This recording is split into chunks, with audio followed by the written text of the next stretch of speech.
Okay. Weightlifting. I just want to talk very briefly about posture, technique, range of motion, isolation, recruitment muscle. Because let me tell you, when I look at people in the gym, I cringe at how people lift weights. It's really, some people are just crazy. You want to have correct posture when you work out, okay? The whole point of lifting weights is to give resistance to the muscle. Can you imagine if I'm going to do a bicep curl and I'm starting here? Well, I'm not lifting anything. I have to be here to lift the muscle. Here, the muscle's actually being lifted here. You see people doing this stuff, right? Maybe you guys do this too, okay? But now I'm actually swinging the muscle. The whole point of doing the exercise is to stress the muscle. It's not to show how much you can lift, impress your friends, or try to beat whatever it is. I mean, unless you're 15 or 16 years old, and I used to lift that way too, but really as an adult, someone who's mature, who's trying to actually become fit, the point is to lift the weight. You want to do it very slowly. I see people do this all the time where it's like, you want to go slowly. It should take about 4 seconds to actually do the contraction. And relax.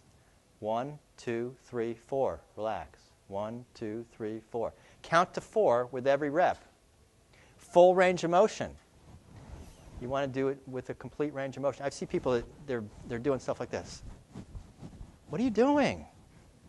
Why are you doing this? And they'll do like this. And they'll put it down. Right?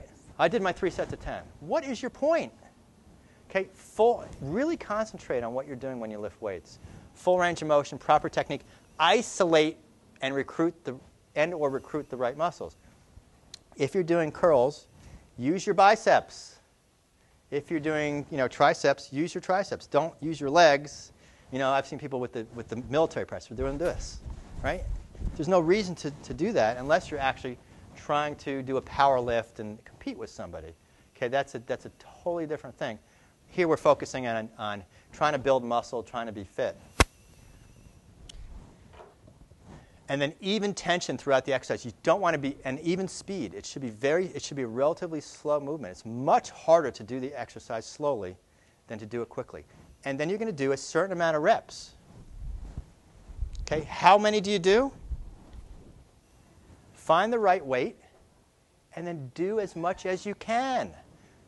When you can't do anymore, you're done. Your muscle just told you you're done, right? So here you're doing biceps. Pick a weight, okay? You should be able to do somewhere between 6 and 12 reps. If it's less than 6 reps, the weight's too heavy for you, and you're going to cheat. You're going to hurt yourself. You're not going to get the full benefit of the exercise. If you're doing more than a dozen reps, it's probably a little too light. So next time, adjust it. So you're going to do 1, 2, 3, 4. And then you do that. And then at some point, you're going to go, I'm done. How do I know I'm done? My bicep just told me I'm done. Put the weight down and move on to the next exercise. Don't waste your time with 3 sets of 10 or 3 sets of 12 or whatever. You're wasting your time. There's no good reason to do this. I was in the gym the other day, and I was working on anterior, I was doing all different sets of shoulders, and I was with a cable. I was doing this with the shoulder exercise, and I'm going all the way up, going down, and all very slowly up and down. So this trainer walks by the last 2 reps, and I'm like doing this. And he goes, "Dude, the weight you're using is too heavy." I said, "I'm exercising to failure. Of course it's too heavy." So choose the appropriate weight. You should be able to do somewhere between 6 and 12 reps with proper technique. Train until failure. In other words, until you cannot do that exercise anymore, and then you're done. Objective feedback. You don't need to do anymore. You're done. Finish. Enjoy yourself. And 1 set per exercise. Now, how many times a week should you do this? With weight training, 2 to 3 times a week. The literature shows 2 to 3 times a week is all you need. If you're going more than that, you will not recover. You will start to break up your muscle. You will burn yourself out. And you may say, "Doc, what about those people, those bodybuilders that work out every day?" Well, these people are elite athletes. They're not training to be healthy. They're training to either look good or to be strong or to intimidate someone or whatever it is their reason is for training. It is not to be healthy. Okay, I would assume everybody in this room, if they're going to train, they're not going to train to, become Mr. America or Mr. Olympia or whatever. You want to include different muscle groups in consecutive workouts. So in other words, if you're going to train on Monday and train on Wednesday, use different muscle groups because by Monday's muscles are still probably recovering. And that really goes beyond the scope of this talk. I'm not going to talk about very specifics. You can find those types of exercises from different books or from trainers. What I want to give you today is the nuts and bolts, the why do you train this way, okay? So you understand why you're doing this. And don't do each body part more than once or twice a week. The literature shows that it's actually counterproductive to do this. You will not recover. You will actually burn out and destroy your muscles. How many of you have had the experience where you were working out 3 or 4 days a week, and you felt okay. Some days were good, some days were bad, and then all of a sudden you missed a week of working out because you were too busy or you were sick, whatever it is, and then you worked out, and you felt so strong. You had a great workout, and you hadn't worked out in a week. You ever had that happen? You know why? Because you fully recovered. That's why. Those other times, you were actually overtraining. It's so common to overtrain, and it's so easy to do that. Frequency of training. Give yourself at least 2 full days off each week. Give yourself time to recover. Do not do the same type of workout 2 days in a row. So if you're going to do the grizzly bear training, don't do that 2 days in a row. Take at least a day off in between. Alternate between your sprint interval training and your weightlifting. I personally do the weightlifting about 3 days a week, and then I try to get my sprints in once or twice a week. So adequate time is required to completely recover from training. Adequate recovery time allows your body to complete the catabolic-anabolic cycle.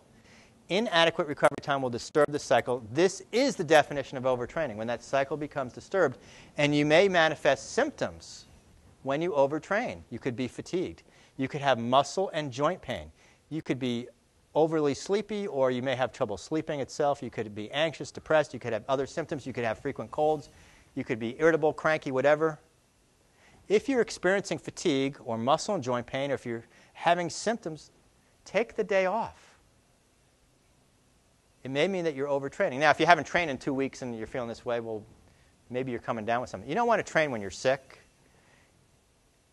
If you've worked too hard, you may not want to train either. You may need to rest. Do not work out under these conditions when you're sick. Do not work out late at night. You're supposed to be anabolic at night. You're supposed to be rebuilding and repairing. If you work out too late, you actually disturb that cycle. And how many have had the experience where they worked out too late and then they couldn't sleep that night? Okay? You want to work out early in the day, get that catabolic cycle going, okay, when it's supposed to go.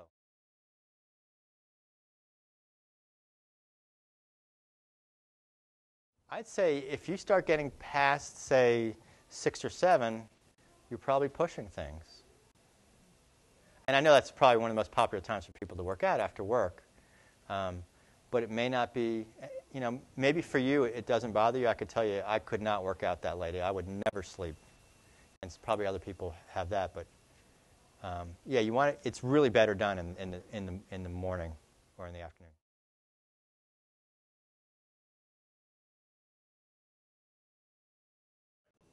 Yes, it's based on really the cycle of the sun and the moon and all these other things affect us. Light and dark affect us. Now, we have a lot of unnatural circumstances where we have light at night.